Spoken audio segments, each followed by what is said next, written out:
Magandang araw mga kaibigan.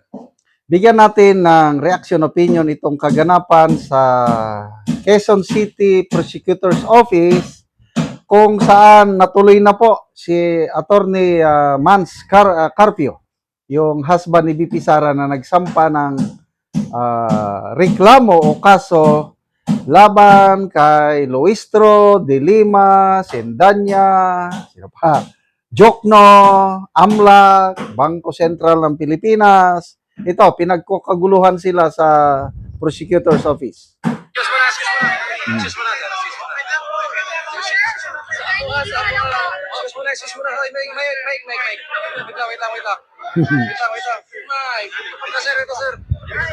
Ito yung abogado ni Attorney Carpio.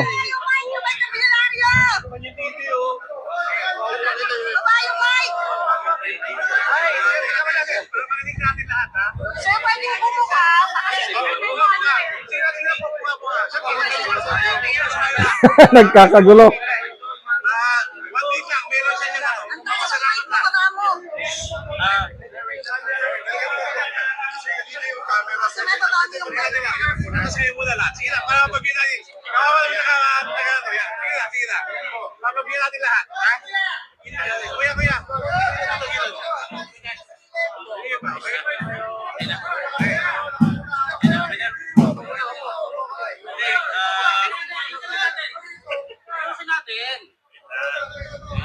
Ayan na si Attorney Carpio. Para sabay-sabay na lahat. Okay, tama.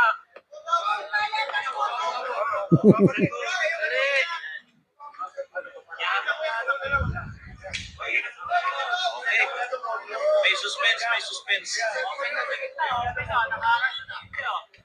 na yan. Okay? Okay. Kuya, papalo konti. Papalo. Yan. Okay? Papalo konti. Oh, yan. Okay na? O, sige. Okay. Good morning po. Magandang umaga po sa inyong lahat. Maraming salamat po. Nandito po kayo. Yung mga questions po ninyo, kay Attorney Danao na lang po siya na lang po sasagot. Maraming salamat and God bless us all. Thank you po. Nakita po kayo nag-file, sir. Attorney Danao.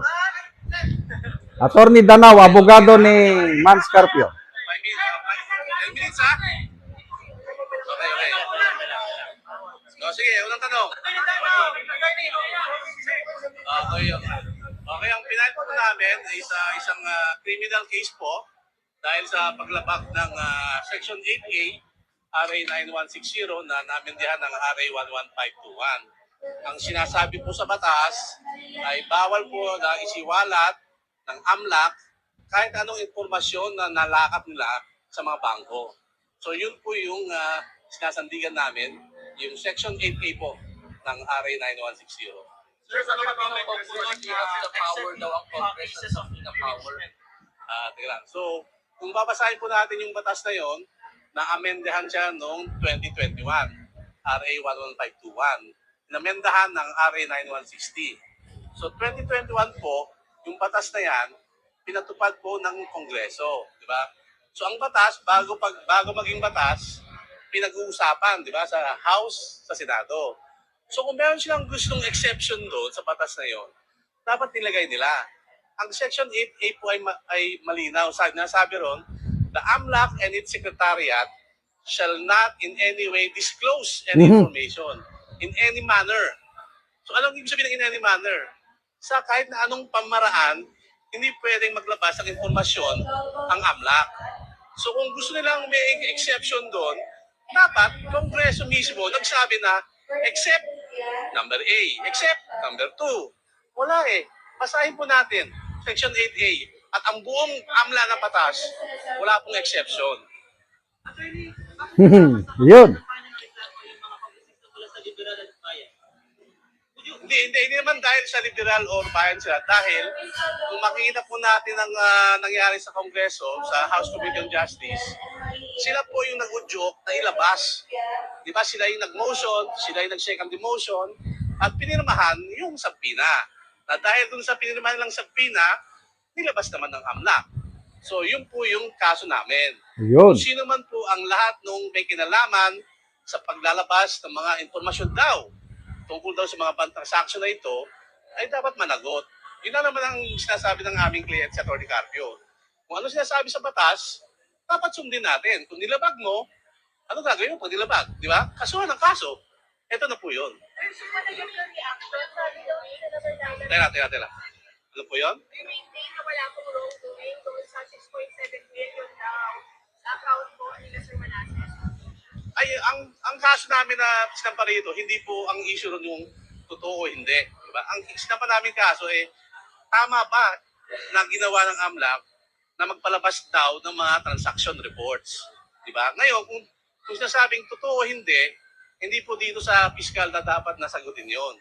Siguro baka dapat sa impeachment court. Diba? Hindi naman po parte ng impeachment si Atty. Carpio.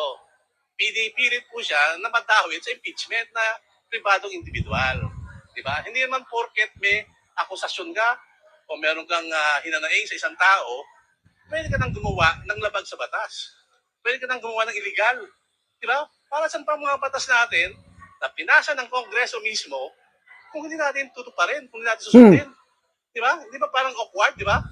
Mambabatas ka, pero hindi mo sinusunod ang batas.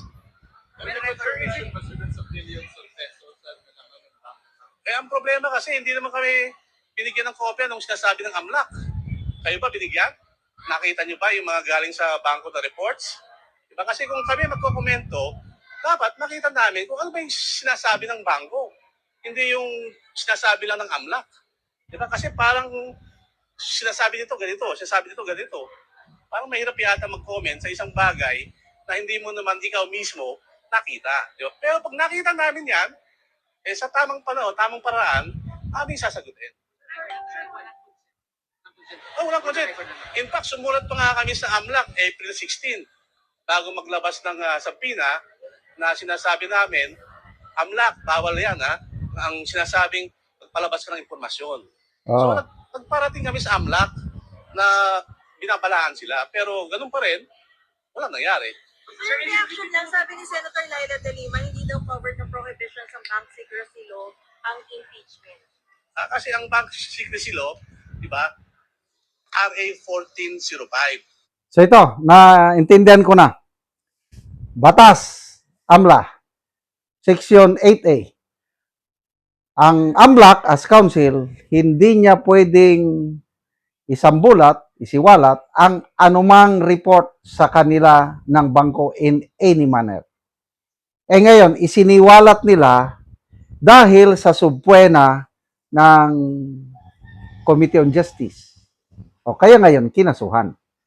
So, AMLAC, I don't know bakit Bangko Sentral na nasama at yung mga leaders ng Committee on Justice, Luistro, De Lima, natataranta na daw si De Lima Report lang ito I don't know how true. Natataranta, Jokno, and Sendanya. So, good luck.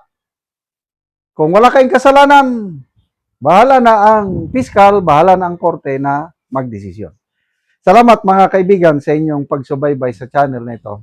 Nakakatulong kayo ng malaki sa tribong Talandig ng Bukidnon dahil ang sweldo natin sa channel na ito is pantulong po sa tribo.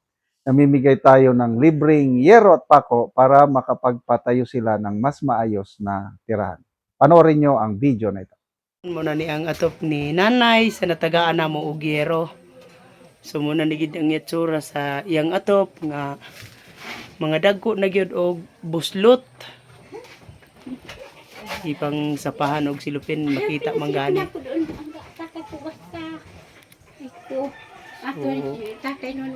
Tungod sa kakaraan na. Titing pag mati sa kanyang ting mga Tekbang kaso ko man yan. Dagi-dagi na pasalamat ko ha o kuan. O may bagya Karon mo na ni among gihatag nga yero.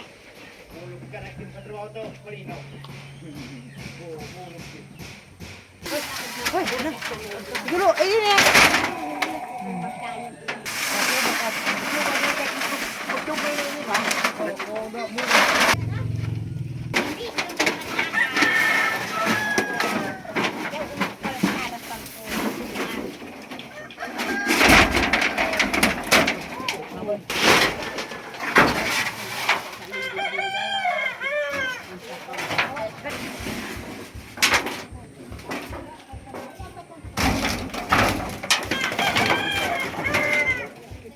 Balik ka ho, binag.